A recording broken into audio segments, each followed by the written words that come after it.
Next we have Lucia. This is Santa Lucia Highlands Pinot Noir 2018 vintage. Stay tuned and I'll tell you more about this lovely wine.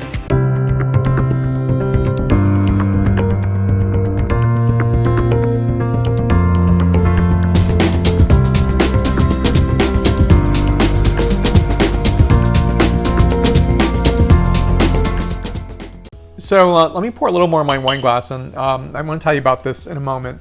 I think it's just nice to characterize at the right level, not too much, not too little. I think it's a really nice way to enjoy, in the right glass.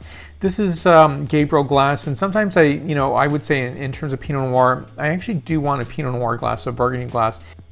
So unorthodox as it might be, I'm going to transfer this into a Burgundy glass. This is Gabriel glass. I think it's good for many wines, but in my opinion, I do prefer a Pinot Noir and a Chardonnay in a Burgundy glass. I think to me it just characterizes absolutely wonderfully. So that's why I do that. I think you get much more of that, the nose it is experiencing completely and fully, characterized with oxygen and enough space to really give that sensory notification. Gorgeous. Now, I was showing you earlier, this is my bottle stop, which I love. It's Taos Ski Valley. I was there in February of this year, 2020, with my brother skiing. I love this place so much. It's one of my favorite places on earth. So I put this on my wine bottle after initially tasting it, and I thought to myself, wow, I was just there in February. It feels like I was there, 10 years ago, based on our current environment. It's amazing to see where we are today. But wine represents to me hope. It represents a lot of possibilities, and it's always that remembrance of better things to enjoy now, but also better things to come. Now, it's a 14.1% ABV wine. Santa Lucia Highlands, I think it's absolutely stunningly beautiful. I'll put a map right here so you can see where it is. I think it's absolutely gorgeous, wonderful. It's also not just because it's beautiful, but because it has a great place for growing Syrah, Pinot Noir, Chardonnay, and other varieties as well. But it's a really fantastic place for Pinot Noir.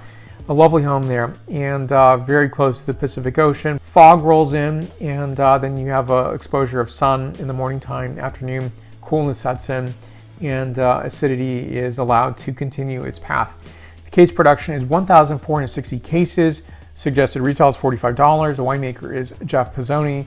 This is native yeast fermentation, and 19% of this is whole cluster. This spends 11 months and 40% new French oak. So you have 3 vineyard sites where this is coming from: Gary's, Soberanis, as well as Pizzoni Vineyard. And very, very beautiful coloration to this. I would say even a mid garnet coloration to be specific. So red-black fruit notation, a bit of lavender.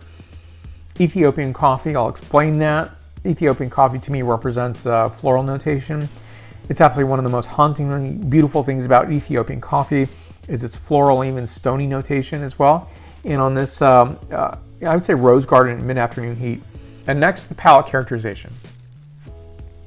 So the palate is giving a really beautiful full spectrum of black cherry, a bit of almost red cherry notes, so black and red fruit, cassis, white pepper, clove, and toffee notes.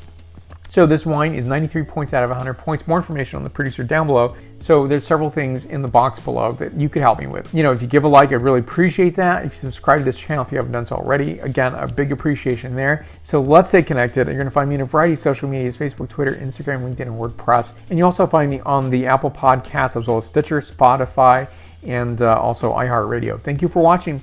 Let's stay connected. Santé.